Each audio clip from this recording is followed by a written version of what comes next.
కాకినాడ జిల్లా పిఠాపురంలోని చిత్రాడలో కాలుష్యాన్ని మిగిల్చింది జనసేన ఆవిర్భావ సభ.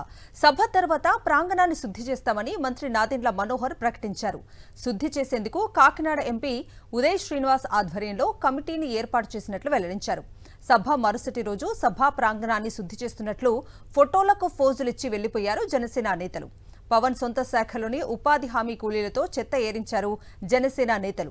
సేకరించిన ప్లాస్టిక్ వ్యర్థాలను డంపింగ్ యార్డుకు తరలించకుండా అక్కడే గుట్టలుగా పోసి దగ్ధం చేశారు.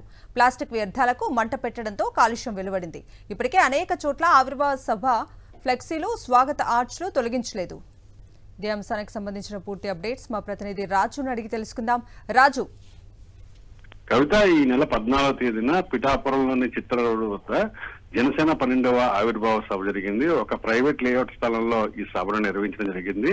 రాష్ట్ర వ్యాప్తంగా జనసేన కార్యకర్తలు, పవన్ అభిమానులు ఆ సభకు తరలి రావడం జరిగింది. అయితే సభకు ముందు 2 రోజుల ముందే మంత్రి నాదెండ్ల మనోహర్ కాకినాడలో ఒక మీడియా సమావేశాన్ని ఏర్పాటు చేసి సభ తరువాత దేశంలో ఏ రాజకీయ పార్టీ చేయని విధంగా మొత్తం సభా ప్రాంగణాన్ని అంతా ఉన్నటువంటి చెత్తనంతా కూడా మేము క్లీన్ చేస్తాం, దీనికోసం ప్రత్యేకంగా ఒక కమిటీ ఏర్పాటు చేస్తాం. కాకినాడ ఎంపీ ఉదయ్ శ్రీనివాస్ ఆధ్వర్యంలో ఈ కమిటీని ఏర్పాటు చేసి జనసేన కార్యకర్తలే మొత్తం అక్కడ ఉన్నటువంటి చెత్తను మొత్తం శుద్ధి చేయడంతో పాటుగా ఉన్నటువంటి ఫ్లెక్సీలను కూడా తొలగిస్తామని చెప్పి చాలా డాంబికాలు చెప్పడం జరిగింది.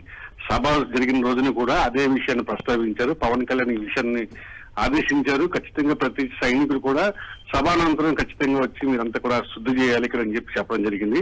ఆ మర్నాడు కొంతమంది జనసేన నాయకులు వచ్చి అక్కడ ఉన్నటువంటి చెత్తను శుద్ధి చేస్తున్నట్టు ఫోటోలకు మాత్రం ఫోటోలు ఇచ్చి వెళ్ళిపోవడం జరిగింది. దాదాపు సభ జరిగి 3 రోజులు అవుతున్నప్పుడు కూడా ఎక్కడ చెత్త అక్కడే ఆ సభా ప్రాంగణం దగ్గర కనిపిస్తుంది. ఫ్లెక్సీలు కూడా తీయని పరిస్థితి.